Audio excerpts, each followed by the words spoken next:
Hello दोस्तों, कैसे हैं आप सभी लोग। स्वागत है आप सभी लोगों का मेरे चैनल नॉवल बॉय डॉन पर। मेरे चैनल को सब्सक्राइब करके नोटिफिकेशन ऑन कर लीजिए ताकि आप सभी को नए नए कंटेंट मिल सके। धन्यवाद। तो चलिए आज के एपिसोड को शुरू करते हैं। एपिसोड 21 में नहीं तो कोई नहीं। कमरे के पर्दे खुले और बाहर की धूप अंदर आ गई। किसी ने रिवांश के सर पर हाथ फेरा। रिवांश के होठों पर एक मुस्कान आ गई। आज इतने दिनों बाद बिना किसी डर के उनसे चैन की नींद ली थी। बिना आंखें खोले ही वो बोला, गुड मॉर्निंग मम्मा। लेकिन जैसे ही आंखें खुली और बिना चेहरे वाली उस परछाई को देखा, जोर से चीखकर हड़बड़ाते हुए उठकर पीछे ग्राउंड से टकरा गया। दिल पर हाथ रखकर वो बोला, पागल हो तुम। क्या कर रहे थे? दूर नहीं रह सकते मुझसे? शूल आराम से बोला, कोशिश तो बहुत करता हूँ, लेकिन करना मुश्किल है, इसलिए नहीं रह सकता। रिवांश ने जबड़ा कस लिया। होठों ही होठों में कुछ समय बुदबुदाने के बाद उसने चेहरे पर हाथ फेराकर बालों को पीछे किया। तभी दरवाजा खोलकर हर रोज की तरह उसके सर्वेंट अंदर चले आए। हमेशा की तरह वो अपने काम में बिना कुछ भी बोले लग गए। शूल को अब भी अपने सामने बैठा देख रिवांश ने कहा, नाउ व्हाट? जाओ भी अब। शूल ने कहा, कहाँ जाओ? मैं यही तो रहता हूँ तुम्हारे आसपास। मेरे पास जाने के लिए दूसरी कोई जगह नहीं। रिवांश चिढ़ गया। अपनी आवाज धीमी रखते हुए उसने कहा, झूठ क्यों बोल रहे हो? अपने उस महल चले जाओ। शूल ने कहा, वहां मेरा मन नहीं लगता। वो जगह मेरी नहीं लगती। रिवांश ठंडी आवाज में बोला, तो यहाँ कैसे लग जाता है? शूल हल्के से मुस्कुरा पड़ा और बोला, ये भी कोई सवाल हुआ? जहां तुम हो उस जगह मेरा हमेशा मन लगा रहेगा।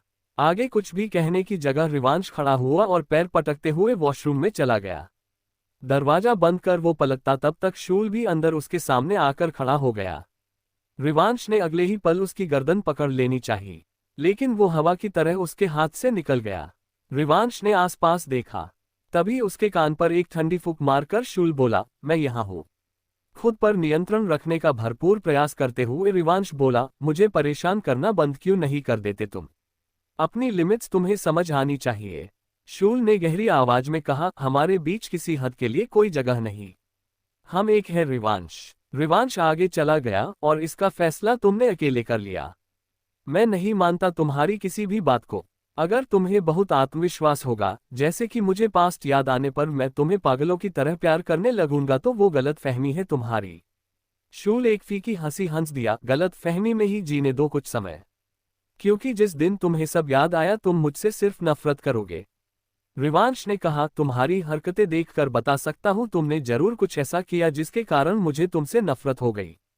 तुम आज भी मुझे डिजर्व नहीं करते। शूल 2 कदम पीछे जाकर आराम से एक स्टूल पर बैठ गया। उसकी पीठ हो चुकी थी उस दिशा में जहां रिवांश नहाने वाला था।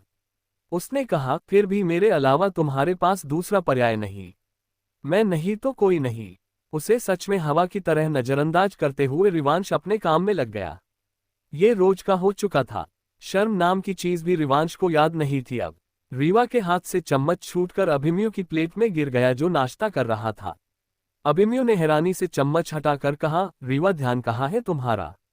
रीवा खोई आवाज में बोली, मैं कोई सपना तो नहीं देख रही। जरा मुझे चिमटी काटो। अभिमन्यु को कुछ समझ नहीं आया, पर जब उसने रीवा की नजरों का पीछा किया तो अपनी जगह छोड़कर खड़ा होने लगा। उसके लिए भी किसी सदमे से कम नहीं था रिवांश के होठों पर मुस्कान देखना। आज वो झूठी बिल्कुल भी नहीं थी। रिवांश ने आते ही कुर्सी खींचकर बैठते हुए कहा, good morning mom dad. Abhimanyu होश में लौट आया। रिवा को हिलाकर वो खुद बैठ गया। कुछ हुआ है आज? रिवांश ने अपने लिए प्लेट लगाते हुए कहा, मतलब कुछ होना चाहिए। रीवा भी उनके बीच में बची जगह पर बैठते हुए बोली, नव्या राइट, डेट पर जा रहे हो उसके साथ? रिवांश ने अविश्वास से रीवा को देखा। कम ऑन मॉम, मैंने पहले ही क्लियर कर दिया था वो बस दोस्त है। एक्चुअली दोस्त कहने के लिए हम उतने क्लोज भी नहीं। वो बस दिव्या के कारण हमारे आसपास रहती है। अभिमन्यु ने दिलचस्पी लेते हुए कहा, एक मिनट, कौन नव्या? मुझे क्यों इस बारे में पता नहीं चला अब तक? रिवांश ने जल्दी जल्दी खाना शुरू करते हुए कहा, कोई नहीं है डेव। बस करो अब उसके बारे में पूछना। रीवा फिर भी अभिमन्यु को बताने लगी नव्या के बारे में, जिसे रिवांश ने पूरी तरह नजरअंदाज कर दिया। तभी बाहर से हॉर्न बजने की आवाज आने लगी। लगता है दिव्या आ गया। मैं निकलता हूँ, बाय। रिवांश ने हाथ में एक ब्रेड उठा लिया और जाने लगा। अरे नाश्ता तो पूरा करके जाओ। रीवा ने आवाज लगाई पर रिवांश ने नहीं सुनी। रीवा मुंह बनाकर रह गई। फिर अगले ही पल मुस्कुराकर बोली, क्या वजह होगी उसकी मुस्कान की। अभिमन्यु ने कंधे उठा दिए। कॉलेज जाने की जगह रिवांश और दिव्या एक मॉल पहुंचे। शॉप के अंदर रिवांश को अपनी साइज से छोटे कपड़े लेता देख दिव्या कुछ ज्यादा ही शर्माते हुए बोला, ब्रो मुझे पता था इस दुनिया में तुम किसी से बहुत प्यार करते हो तो वो सिर्फ मैं हूँ। थैंक यू, तुम मेरे लिए शॉपिंग कर रहे हो। रिवांश उसे नजरअंदाज करते हुए दूसरी तरफ जाकर बोला, ये तुम्हारे लिए नहीं विराश, आई एम इन पापा के लिए है। मुझे एक नया फोन भी लेना है उनके लिए। दिव्या मासूम चेहरा बनाकर बोला, ओह तो ये मेरे लिए नहीं हो रही शॉपिंग। तुम्हें जो भी चाहिए वो ले लो, मैंने मना नहीं किया। रिवांश ने जैसे ही हरी झंडी दिखाई दिव्या उछलते हुए अपनी पसंद के कपड़े उठाने लगा। आगे एक फोन खरीद लेने के बाद जब वो गाड़ी में आ बैठे तो दिव्या ने कहा, ब्रो हम गाड़ी से जाने वाले हैं विराश के पास। ओह सॉरी, उनकी एज तो ज्यादा है पर उन्हें देख अंकल वाली फीलिंग नहीं आती। तो बुरा मत मानना। रिवांश मुस्कुरा दिया, मैं भी भूल जाता हूँ उन्हें पापा कहना। दिव्या उसकी मुस्कान देख बोला, मैंने पहली बार तुम्हें ऐसे मुस्कुराते हुए देखा है। इसकी वजह विराश ही है ना? हाँ, पर इस समय हम उनसे नहीं, किसी और से मिलने जा रहे हैं। रिवांश गंभीर होकर बोला, कोई और? दिव्या ने सवालिया नजरों से देखा पर रिवांश ने सामने इशारा करते हुए उसे चलते रहने के लिए कहा। एपिसोड 22 ये कैसी स्मेल है। राजगढ़ से दूर एक छोटे शहर में पहुंचने के लिए रिवांश और दिव्या को शाम हो गई। दूरी ज्यादा नहीं थी पर वो इतनी बार रास्ता खो गए कि पहुंचते हुए शाम हो गई। 2 मंजिला घर के सामने गाड़ी रोककर वो किसी मुर्दे से जिंदा हो गए ऐसे बाहर निकले। दिव्या गाड़ी का सहारा लेकर बोला, फाइनली घर मिल गया, वरना तो मैंने होप छोड़ दी थी। रिवांश का उस पर ध्यान नहीं था। आगे बढ़ते हुए वो बोला, लगता है घर काफी समय से बंद है। लेकिन खुद का घर छोड़कर कहाँ चले गए ये लोग? दिव्या बोला, इतनी मुश्किल से हम घर ढूंढते हुए आए, अब कैसे पता चलेगा ये कहाँ चले गए? आसपास पूछना पड़ेगा। रिवांश ने सर हिलाया। पहले तो पूरे घर को एक चक्कर मारकर वो आया। बाहर लगे पेड़ पौधे सूख गए थे। पोर्च में खड़ी गाड़ी एक कवर से ढकी थी और उस पर भी काफी धूल जमा हो चुकी थी। हर जगह धूल मिट्टी, पेड़ के सूखे पत्ते गिरे थे। वहां से निकलकर करीब ही एक घर का दरवाजा उन्होंने खटखटा दिया। किसी औरत ने दरवाजा खोला। उसकी बस एक आंख दिख रही थी। दिव्या ने कहा, हेलो आंटी। उसकी बात पूरी होने दिया बिना वो औरत बोली, क्या काम है? रिवांश ने आगे आकर कहा, आपके पास वाला घर कब से बंद है? वहां को विराश और उसकी फैमिली रहती थी। रिवांश की बात भी खत्म नहीं हुई और दरवाजा तेज आवाज में बंद हो गया। दिव्या हैरत से बोला, अरे आंटी सुनिए तो, जवाब देकर जाए, चले जाओ यहां से, मुझे कुछ नहीं पता। अंदर से धीमी आवाज सुनाई दी। दोनों लड़के ने एक दूसरे का चेहरा देखा। अजीब है, वो एक साथ ही बोले। आगे जाकर उन्होंने दूसरे घर का दरवाजा खटखटा दिया और ऐसे ही 3 से 4 घरों का दरवाजा खटखटाने पर भी उन्हें सेम ट्रीटमेंट मिला। कोई उनसे बात करने के लिए तैयार नहीं था, मानो उन्हें डर था किसी का। दोनों लड़के थक हार कर वापस विराश के घर के सामने लौटे। नीचे फर्श झाड़कर दिव्या ने बैठने के लिए जगह बनाई। वो बोला, इतनी मेहनत से घर ढूंढा, अब उसके अंदर के लोग ढूंढने के लिए कितनी मेहनत करनी पड़ेगी भगवान जाने। तभी वो छोटा सा लोहे का गेट खुलने की आवाज हुई। एक आदमी जिसकी उम्र 60 से भी ज्यादा हो अपनी लाठी टिकाते हुए धीरे धीरे आने लगा। दोनों लड़के उठ खड़े हुए। बूढ़े ने कहा, काफी समय बाद कोई यहाँ आया है, कौन हो तुम? हेलो अंकल, आप हमें बता सकते हैं यहाँ जो परिवार रहता था वो कहाँ चले गए?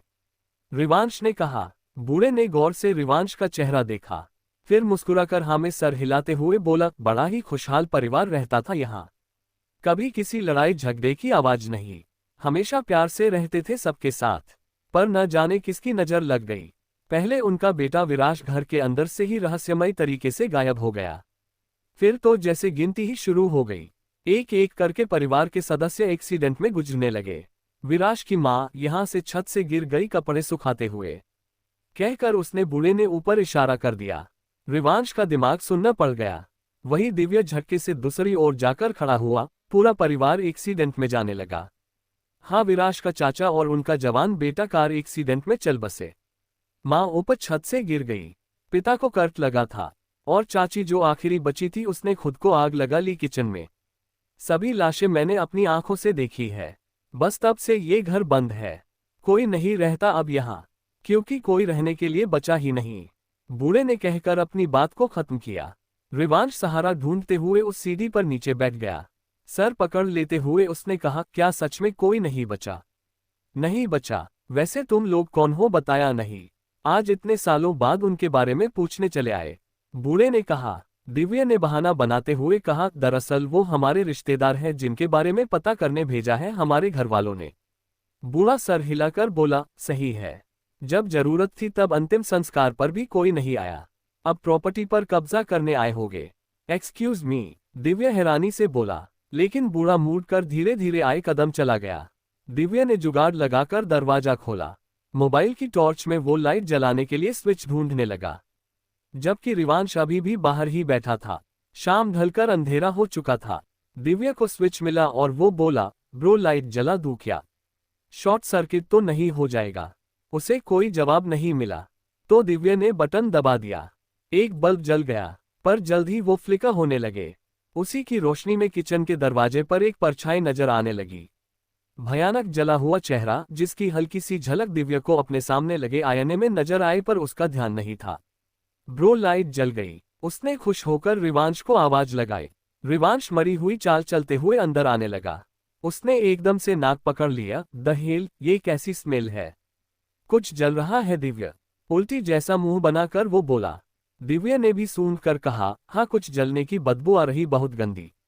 कहीं कोई चूहा तो नहीं लटक गया बिजली की तार से? देख, तू आग लगा देगा घर में। बंद कर लाइट, हमें निकलना चाहिए यहाँ से। वैसे भी कुछ नहीं बचा यहाँ, रिवांश ने अफसोस के साथ कहा। दिव्या ने जल्दी से लाइट बंद कर दी। पूरे घर में अंधेरा छा गया, मगर वो स्मेल घटने की जगह और भी बढ़ गई। रिवांश जाने के लिए दरवाजे की तरफ पलटा। बस एक कदम उसने आगे बढ़ाया था कि तेज आवाज में दरवाजा बंद हो गया। रिवांश चौंक गया, साथ में दिव्या भी। रिवांश का हाथ पकड़कर वो बोला, दरवाजा कैसे बंद हो गया? शायद हवा के कारण, रिवांश ने मन बहलाने के लिए कहा। पर तभी लाइट जल उठी और वो फिर से फ्लिकर होने लगी। दोनों झटके से पलट गए। किचन के दरवाजे पर एक झलक उस जले हुए शरीर की उन्हें साफ देखने को मिली। रिवांश तेज आवाज में बोला, लिसन क्रिचर, हमारे साथ मजाक करने की कोशिश मत करो। दिव्या कांपती आवाज में बोला, ब्रो ये क्रिचर नहीं है, कोई भूत है। रिवांश दोबारा बोला, मैंने कहा ना मजाक बंद करो, दरवाजा खोल दो। दिव्या ने पहचान लिया रिवांश शायद उन शैतानों को क्रिचर बोल रहा था। उसके हाथ को दबाकर दिव्या ने कहा, यह अपना पहचान वाला नहीं लग रहा। वो ऐसा जला हुआ नहीं दिखता ब्रो। रिवांश का गला सूख गया ये सुनकर। तेजी से दिव्या के साथ उसने कदम पीछे लिए और दरवाजा खोलने की कोशिश करने लगा। बल्ब की रोशनी जैसे जैसे जल बूझ रही थी, वैसे ही वो परछाई मानो उनके साथ लुका छुपा खेल रही थी। दोनों लड़के पसीने से भीग चुके थे। इस बार रिवांश पलटा और जोर से दरवाजा खींचा। वो एकदम से खुल गया। दोनों लड़के जान बचाकर भागना चाहते थे, लेकिन उनके कदम बर्फ की तरह जम गए। खुले बाल, चेहरा खून से सना हुआ, कपड़े भी लाल रंग में रंगे। वो औरत उनकी तरफ अपना हाथ बढ़ाए आ रही थी। दिव्या जोर से चीख पड़ा। दोनों लड़खड़ाकर हॉल में गिर पड़े। उस औरत के पीछे एक आदमी भी आने लगा जिसके बाल जल चुके थे। वो जलने की बदबू सहन शक्ति से बाहर जाने लगी। अब उन्हें समझ आया वो वायु जलने की स्मेल ना होकर किसी इंसान की चमड़ी जलने वाली स्मेल थी। दोनों खुद को पीछे घसीटने लगे फर्श पर, जब तक कि किसी चीज से टकरा नहीं गए। रिवांश ने डरते हुए गर्दन घुमा कर देखा। सफेद कपड़े में लपेट कर रखी लाश पड़ी थी वहां। दिव्या के पीछे भी वैसी ही दूसरी लाश थी। दोनों लड़के फिर चीख पड़े और एक कोने में खड़े हो गए। वो दोनों मुर्दा शरीर एकदम से उठकर बैठे। सभी ने दोनों लड़कों को घेर लिया और उनके करीब बढ़ने लगे। दिव्या ने कसकर आंखें मिच ली, ब्रो बचाओ। रिवांश की खुद की हालत खराब थी। उसकी सांसें तेज होने लगी। उसने मुश्किल से कहा, क्रिचर हेल्प। इतना कहकर उसने भी आंखें बंद कर ली, आगे जो होगा देखा जाएगा सोचकर। इससे पहले वो अजीब सी आकृतियां रिवांश और दिव्या को छू भी पाती। एक साया बीच में आकर खड़ा हो गया। वो सभी रुके। उनकी आंखों में खौफ उतर आया। इससे पहले वो भाग पाते, एक ही वार से शूल ने उन्हें राख में बदल कर रख दिया। रिवांश को जाना पहचाना एहसास हुआ। आंखें खोलकर उसने देखा तो सामने शूल था। वो आकृतियां गायब हो चुकी थी। राहत भरी सांस छोड़कर रिवांश घुटनों के बल नीचे गिर पड़ा। ये सब क्या था? कुछ कहने की जगह शूल के कदम दरवाजे की तरफ जाने लगे। दरवाजे से बाहर देखने पर ठीक सामने गेट के पास वो बूढ़ा अपनी लाठी के सहारा लिए खड़ा मिला। शूल को सामने पाकर उसके होठों पर एक टेढ़ी मुस्कान आ गई। काफी समय तक वो बस एक दूसरे को देखते रहे। रिवांश ने भी आकर उस बूढ़े को देखा, ये तो वही अंकल है जिन्होंने बताया इस घर के लोग अब नहीं रहे। दिव्या ने उसके पीछे से निकला और सर हिलाने लगा। तभी बूढ़े की तरफ एक परछाई तेजी से आने लगी। उसके हाथ की तलवार चमक उठी। उसने एक वार किया। जो बूढ़ा सहारे के लिए अपनी लाठी लेकर खड़ा था, किसी लचीले जीव की तरह कमर से पीछे झुककर उस वार को खाली जाने दिया। इससे पहले अभिसार दूसरा वार करता वो बूढ़ा काला धुआं बनकर वहां से उड़ गया। अभिसार रुक गया। आंखों के सामने ये नजारा देख रिवांश चौंक उठा। क्या ये इंसान नहीं था? हमने उससे आमने सामने बात की, आखिर कौन था वो? अभिसार ने हल्के से तलवार हाथ में घुमाई। वो उसके हाथ से गायब हो गई। दिव्या तुरंत ही उसके पास भाग गया। उसने अभिसार का कपड़ा पकड़कर गुस्से में कहा, जब आना ही था तो जल्दी क्यों नहीं आए? पता है कितना डर गया था मैं। अभिसार मुस्कुरा उठा, तुम मेरी मदद की अपेक्षा कर रहे थे? एक शैतान की मदद? पर तुम तो दिव्या हो। दिव्या ने हल्की नाराजगी से कहा, बकवास मत करो। यहाँ मेरी जान पर बन आए और तुम ताने दे रहे हो। अभिसार ने हल्के से उसके सर पर हाथ फिराया, अगर तुम हमें साथ लेकर आते तो ऐसा नहीं होता। पहले तो अकेले चले आए, जब मुसीबत में पड़े तब हमारी याद आई। गलत बात है। दिव्या नाक फुलाकर बोला, ये सब रिवांश की गलती है। वो अचानक से मुझे यहाँ लेकर आया। इतने घंटे मैंने गाड़ी चलाई, गलत रास्ते पर दौड़ा दिया। रिवांश ने उसे घूर कर देखा। और कुछ? दिव्या ने कहा, मुझे घर जाना है अभी के अभी। रिवांश ने गाड़ी दिखा दी, चले जाओ, किसी ने नहीं रोका तुम्हें। दिव्या पैर पटक कर बोला, परेशान मत करो, अब घर चलते हैं। कब तक रुकने का मन है तुम्हारा? हम मरते मरते बचे उन भूतों के बीच। रिवांश उसे नजरअंदाज कर शूल की ओर पलटा। कौन था वो आदमी? विराज की फैमिली के साथ ये सब कैसे हुआ? क्या विराज को अंदाजा भी है इन बातों का? शूल ने कुछ नहीं कहा तो उसकी चुप्पी ने रिवांश को सारे जवाब दे दिए। वो नाराज होकर गाड़ी की तरफ बढ़ने लगा, पर तभी शूल ने उसका हाथ पकड़कर रोक लिया। विराज सुबह से तुम्हारा इंतजार कर रहे हैं। क्या तुम भूल गए तुमने उन्हें आने का वादा किया था? रिवांश के कदम थिठक गए। कुछ कहे बिना ही वो शूल के साथ जाने के लिए तैयार हो गया था। उनके जाते ही दिव्या मुंह खोलकर बोला, इस लड़के को मेरी कोई चिंता है कि नहीं? अभिसार ने गला खराश कर अपने होने का एहसास कराते हुए कहा, मैं हूं ना। वो तुम्हें मेरे भरोसे छोड़कर गए हैं। अगर ऐसा है तो शाबाश। मैंने घर का लॉक तोड़ दिया था, बंद कर देना जरा। दिव्या ने आराम से कहा तो अभिसार ने 2-3 बार तेजी से पलके झपकाए। वही दिव्या कहने लगा, अब गाड़ी की क्या व्यवस्था की जाए? इसे ले जा सकते हैं अपने साथ। अभिसार ने हल्के से सर हिला दिया। एपिसोड 23 नर्क के स्वामित्व पर केवल आपका अधिकार है। सुबह की पहली किरण से विराज अपनी नजरें हवेली के दरवाजे पर गड़ाए बैठा था। पूरा दिन गुजर कर रात हो गई तो हॉल में ही चक्कर लगाकर वो धम से एक कुर्सी पर बैठ गया। रुद्र वही था, पर मजाल है एक शब्द से भी विराज को कुछ कहने की कोशिश करने की हिम्मत हो। विराज से रहा नहीं गया। सीधे तौर पर नहीं, लेकिन उसने रुद्र को सुनाई दे ऐसी आवाज में कहा, रिवांश अब तक क्यों नहीं आया? उसने कहा था वो आएगा। हल्के से गला खराश कर रुद्र सीधे हो बैठा, पर उसने जवाब नहीं दिया। विराज ने तिलमिलाकर उसकी ओर देख चुटकी बजाकर कहा, मैंने कुछ पूछा, सुनाई नहीं दे रहा क्या? बहरे हो गए हो? रुद्र ने खुद की तरफ उंगली उठाकर पूछा, मुझसे कुछ कहा? विराज की भौहें सिकुड़ गई। अजीब हो। हाँ, तुमसे ही कह रहा हूँ। रुद्र ने आराम से बाहें मोड़ ली और बोला, कल रात तुमने ही कहा था रिवांश को यहाँ आने नहीं दोगे। हो सकता है हम कोई साजिश कर रहे हो उसके खिलाफ। अब फैसला बदल कर लिया तुमने। मैं महाराज से कहूँ जल्द से जल्द रिवांश को लेकर आने के लिए। विराज जबड़ा कसकर लंबी लंबी सांसें छोड़ने लगा। वो काफी ज्यादा गुस्सा हो चुका था। पैर पटक कर खड़े होते हुए उसने कमरे में भाग जाना चाहा, पर तभी रिवांश की आवाज उसके कानों में पड़ी, पापा मैं आ गया। विराज सब कुछ भूलकर चहक उठा। रिवांश ने आते ही उसे गले लगा लिया। आई एम सॉरी, मैंने आपको बहुत इंतजार कराया। विराज सर हिलाकर शिकायती लहजे में बोला, क्या किसी जरूरी काम में फंस गए थे? पर तुमने तो कहा था जब मैं सोकर उठूंगा तुम मेरे सामने होगे। मतलब कि सुबह ही आ जाना चाहिए था तुम्हें। रिवांश अलग हुआ और बहाना बनाकर बोला, एक्चुअली मैं कॉलेज स्टूडेंट हूँ, तो मुझे क्लास अटेंड करनी पड़ती है। विराज ने हल्का सा मुंह खोल हमें सर हिलाया। कॉलेज? फिर ठीक है, वो मैंने ना सुबह ही खाना बनाया था, सब कुछ ठंडा हो गया। क्या मुझे फिर से बनाना होगा? बहुत समय लगता है। रिवांश हल्के से हंस दिया, उसकी कोई जरूरत नहीं। दरवाजे से रिवांश का सारा सामान अभिसार से उठाते हुए दिव्या आकर बोला, आपने खाने का पूछा, मुझे लगा रिवांश की मॉम की तरह आप भी एक्सपर्ट होंगे। वैसे आपको जादू वगैरह आता होगा, तो फिर बहुत समय क्यों लगा? विराश असमंजस से उसे देखने लगा। तब रुद्र ने जवाब दिया, उसे अपनी शक्तियों का उपयोग करना नहीं आता, उसने कभी सीखा ही नहीं। दिव्या हल्के से सर हिलाकर बोला, यह राइट, उनके दिन तो नाराजगी में ही चले गए। रुद्र एकदम से सहमत हो गया, पहले पति की नाराजगी, अब बेटे की, जिसकी वजह भी मैं नहीं जानता। दिव्या ने सीधे रिवांश को देखा, व्हाट ब्रो, किस बात की नाराजगी दिखा रहे हो अपने दूसरे पप्पा को? रिवांश ने आंखें घुमा ली, फिर उसके हाथ से एक बैग छीनकर वो विराश से बोला, मैं आपके लिए नया फोन लाया हूं। बैठे बैठे मैंने उसमें सब कुछ डाल दिया जिससे आपका टाइम पास हो जाए।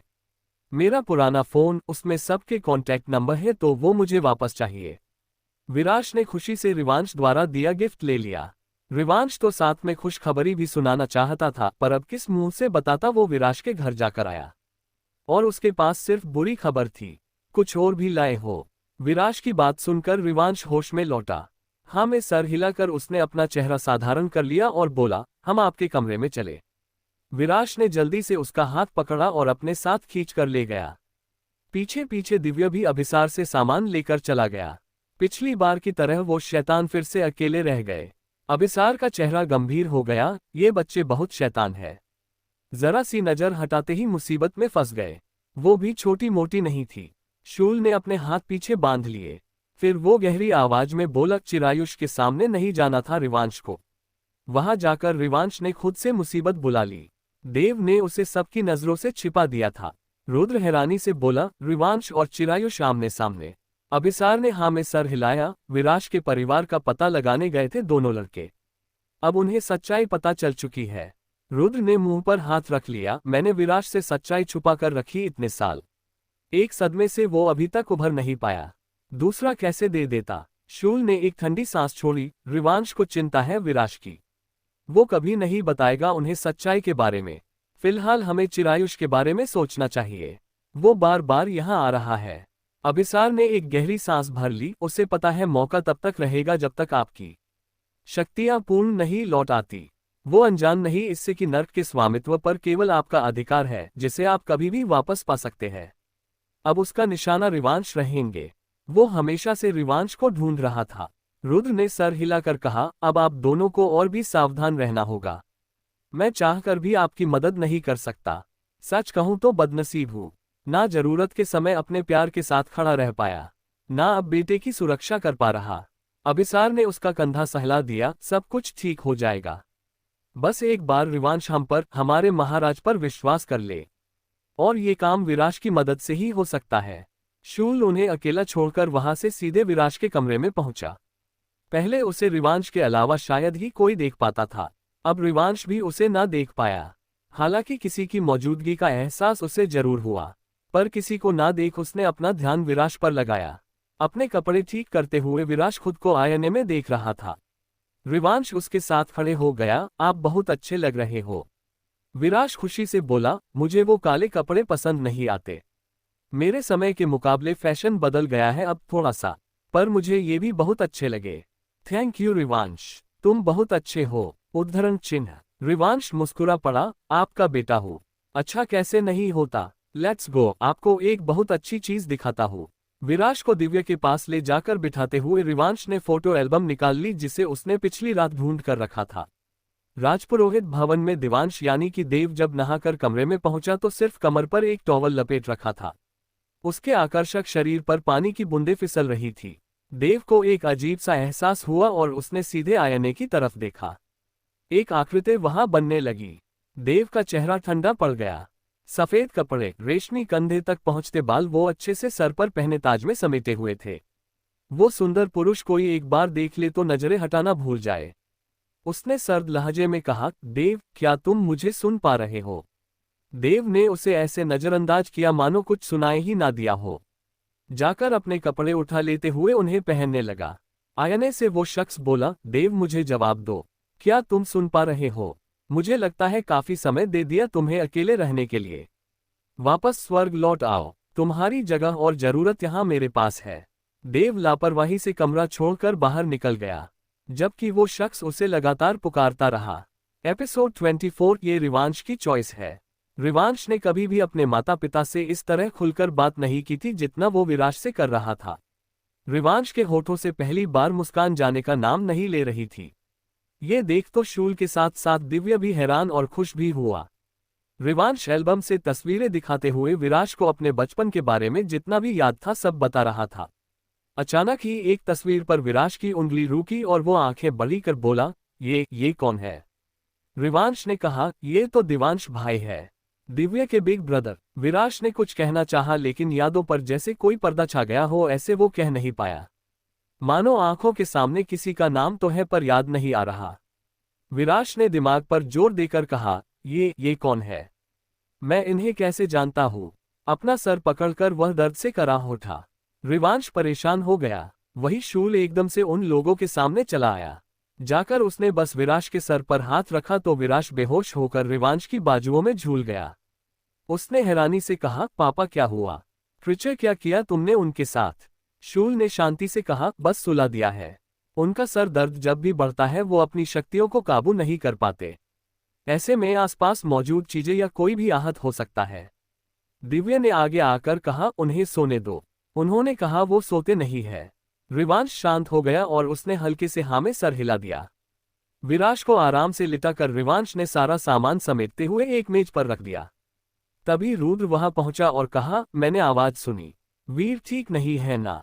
रिवांश सीधा होकर उसकी तरफ पलटा, वो ठीक है। उसका लहजा रूखा था, जिसे देख शूल ने कहा, वो पिता है तुम्हारे? रिवांश उसे घूर कर देखते हुए बोला, अब तुम मुझे बताओगे कौन मेरा क्या लगता है? रुद्र ने हैरानी से कहा, रिवांश वो महाराज है। हाँ तो? रिवांश ने लापरवाही से बारी बारी दोनों को देखा। शूल और रुद्र बिल्कुल निशब्द होकर रह गए। दिव्या ने हल्के से रिवांश की शर्ट पकड़ खींच दी, ब्रो कंट्रोल योरसेल्फ। हम उनके इलाके में हैं।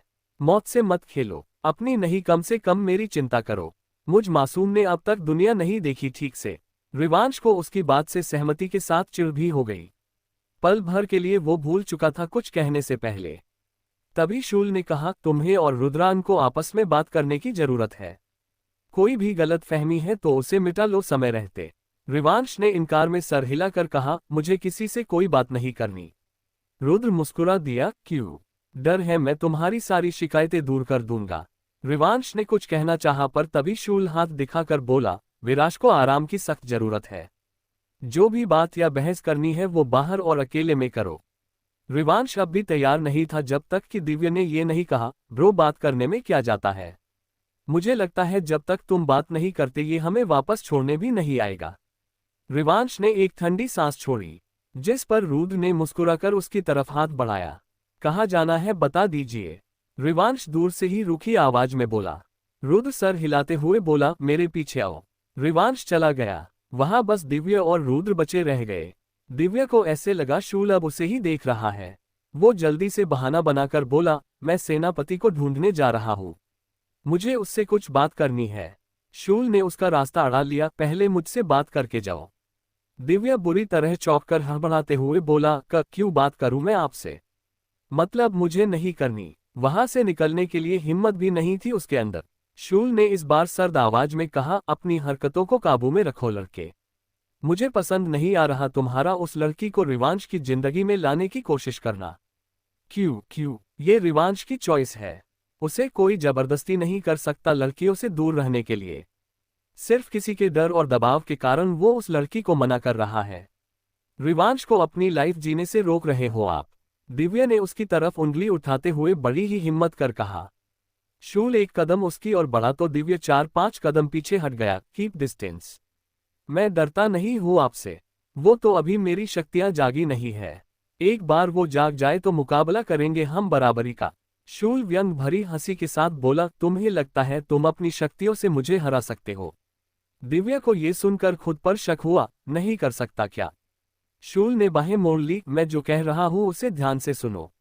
रिवांश और उस लड़की का कुछ नहीं हो सकता। दूर रखो उसे रिवांश से। नहीं तो क्या? दिव्या ने तैश में आकर नहीं बल्कि जिज्ञासा वश पूछ लिया। नहीं तो दोनों को साथ में गायब कर दूंगा इस दुनिया से। और मैं ऐसा कर सकता हूं। शूल की आवाज कहते हुए गहरी हो गई। दिव्या का गला सूख गया। खुद में सिमटते हुए उसने कहा, आप मुझे धमकी दे रहे हैं? क्या मुझे इससे ज्यादा स्पष्ट शब्दों में बताना होगा? हाँ, ये धमकी है, शूल ने हल्के गुस्से में कहा। दिव्या ने शूल की बगल में बची खाली जगह को देखा, एक कदम पीछे लिया और अगले ही वहां से दौड़ लगा कर चिल्ला दिया, मैं अपने भाई से शिकायत करूंगा, फिर वो तुम्हें अच्छे से देख लेंगे। शूल ने लापरवाही भरी सांस छोड़ी, लेकिन उसकी आवाज सुनकर विराश नींद में ही कसमसाने लगा। शूल के इशारे भर से कमरे का दरवाजा बंद हुआ और वहां एक शांति फैल गई। शूल भी वहां से चला गया। रुद्र और रिवांश आमने सामने छत पर खड़े थे। ठंडी हवा के कारण रिवांश हल्का सा सिहर उठा। रुद्र से चेहरा फेर कर उसने किनारे पर बनी छोटी सी पत्थर की दीवार पर अपने हाथ रखे और चारों तरफ देखने लगा। दूर दूर तक बस जंगल नजर आ रहा था, मानो दुनिया से अलग वो जंगल बना था जहां इंसान आसानी से आ जा ना सके। रुद्र ने उसके करीब खड़े होकर कहा, मुझसे क्यों नाराज हो? रिवांश ने कहा, कोई खास वजह नहीं, बस मुझे लगता है आप सब ने मिलकर विराश का इस्तेमाल किया। रुद्र बोला, ये आरोप मुझे स्वीकार नहीं, मेरे प्यार का अपमान कर रहे हो ऐसा कहकर रिवांश एक ठंडी हंसी हंस दिया और कहा, वो इंसान थे, एक खुशहाल जीवन जीने वाले इंसान। उनका आपकी काली दुनिया से कोई संबंध नहीं था। आपने उन्हें अपनी दुनिया में शामिल किया। अपने स्वार्थ को प्यार का नाम मत दीजिए। रुद्र ने सर झुका लिया, प्यार सोच समझकर नहीं होता। जब हो जाए तो कोई सीमा उसे अपने अंदर बांधकर नहीं रख सकती। अपनी असलियत से अनजान हो ना, वरना पता होता दर्पण ने भी सभी सीमाएं तोड़ी थी महाराज के प्यार में। रिवांश ये सुनकर शांत पड़ गया। दर्पण यानी खुद को ही वो नापसंद करने लगा। इस बात पर थोड़ा सोचकर वो बोला, दर्पण या शूल आम इंसान नहीं थे, राइट? रुद्र ने सर हिलाया, स्वर्ग और नर्क के बीच का अंतर ठीक वैसा है जैसे इंसान और शैतान के बीच का। लेकिन तुम्हारा कहना गलत नहीं, मुझे भी लगता है विराश को अपने साथ खींचकर मैंने गलत किया। रिवांश ने सर हिलाया, बिल्कुल, और इसी बात का गुस्सा है मुझे। ना आप उनसे प्यार करते, ना वो यहाँ आते, ना उस शक्ति को छू लेते और ना उन्हें इस दर्द से गुजरना पड़ता। आपने सच में उन्हें नर्क के दर्शन करा दिए। रुद्र ने कहा, तो ये गलती सुधारने में मेरी मदद करो, साथ मिलकर उसे ठीक करेंगे, उसकी आगे की जिंदगी खुशियों से भर देंगे। रिवांश की पकड़ दीवार पर कस दी, मैं उन्हें अपने साथ लेकर जाऊंगा। रुद्र ने आंखें बंद कर ली। अपने बालों में हाथ घुमाकर उसने खुद को संयमित रखा। फिर उसने कहा, वो मुझसे दूर नहीं होगा। उसे साथ रखने के लिए इतना कुछ किया है, तुम्हें लगता है उसे ले जा पाओगे? भले ही तुम मेरे बेटे हो, पर यह अधिकार मैंने तुम्हें नहीं दिया। रिवांश उसकी तरफ पलटा, वो यहाँ घुट घुट कर मर जाए ये चाहते हो? 20 साल हो गए ना, क्यों है अभी भी उनकी हालत इतनी ज्यादा खराब? किसी मासूम बच्चे की तरह हो चुके हैं वो, जिन्हें संभालने के लिए आप कुछ नहीं कर पा रहे, तो क्यों रखना है कैद में? रुद्र ने कहा, वो इस महल को नहीं छोड़ सकता। रिवांश ने कहा, क्या करना होगा जिससे वो महल छोड़ सके? महाराज को पूरा करना होगा। जब उनकी पूरी शक्तियां लौट आएंगी तो वो सब ठीक कर देंगे। रुद्र ने कहा। उसकी बात सुनकर रिवांश का चेहरा एकदम से लाल पड़ गया। वो गुस्सा नहीं बल्कि शर्म थी, शूल की बातें याद आने के कारण। राठौर पैलेस की बेल लगातार बज रही थी। पानी लेने खुद ही आ जाने के कारण आवाज सुन रीवा बोली, रिवांश ने तो कहा था वो राजपुरोहित जी के घर रुकेगा, कहीं वापस तो नहीं लौट आया। कहते हुए वो तेजी से दरवाजा खोलने के लिए पहुंची। जैसे ही उसने दरवाजा खोला, सामने एक काला साया हवा में लहराता दिखा। उसकी भद्दी हंसी रीवा के कानों में गूंजने लगी, लेकिन वो अपनी जगह किसी मूर्ति की तरह जमकर रह गई। कोई प्रतिक्रिया या हलचल उसने नहीं की। एपिसोड 25 बख्श दो मेरे शिष्यों को। रात का समय, रुद्र और रिवांश की बातें अभी खत्म नहीं हुई थी। रुद्र ने कहा, सिर्फ महाराज को तुम्हारी नहीं, तुम्हें भी महाराज की जरूरत है। विराश को कोई तकलीफ ना हो, इसलिए तुम्हारे जन्म से पहले ही मैंने तुम्हारी शक्तियों को सीमित समय के लिए बांध दिया था। बस उसी कारण से तुमने अपनी शक्तियों के साथ बाकी शैतानों की तरह जन्म न लेकर इंसानी बच्चे की तरह जन्म लिया। अब समय आ गया है तुम्हारी शक्तियां लौट आने का। उससे पहले तुम्हें किसी गुरु की आवश्यकता है। रिवांश ने कहा, मुझे दिवांश भाई पर विश्वास है कि वो सब कुछ ठीक कर देंगे। रुद्र नामे सर हिलाकर बोला, देव बस पागलपन कर रहा है ताकि तुम्हारी शैतानी शक्तियां खत्म हो जाए। इसकी वजह है स्वर्ग की शैतानों से नफरत। वो कभी तुम्हें शैतानी शक्तियों के साथ स्वर्ग में स्वीकार नहीं करेंगे। याद रखना, इन शक्तियों को दूर करना अब संभव नहीं। इन्हें खत्म करने की कोशिश में तुम्हें ही तकलीफ का सामना करना होगा। रिवांश ने कहा, ज्यादा से ज्यादा क्या होगा, मैं मर जाऊंगा राइट, तो ऐसा होने दीजिए, मैं फिर भी दिवांश भाई पर ही विश्वास करूंगा। आखिर क्या पट्टी पड़ा दी है देव ने तुम्हें, जो हम तुम्हारे जानी दुश्मन और वो सगा बनकर बैठा है। शूल की आवाज ने रिवांश को हल्का सा चौंका दिया। शूल उनके करीब आकर आगे बोला, रुद्र ने जो कहा वो मैं पहले ही कह चुका हूं। देव बस पागलपन कर रहा है, कुछ चीजें कभी नहीं बदलेंगी, हम पर विश्वास करो, ताकि हम भी शांत दिमाग से सोच सके शैतानी शक्ति और दैविक शक्ति एक साथ इंसानी शरीर में कैसे रहेगी।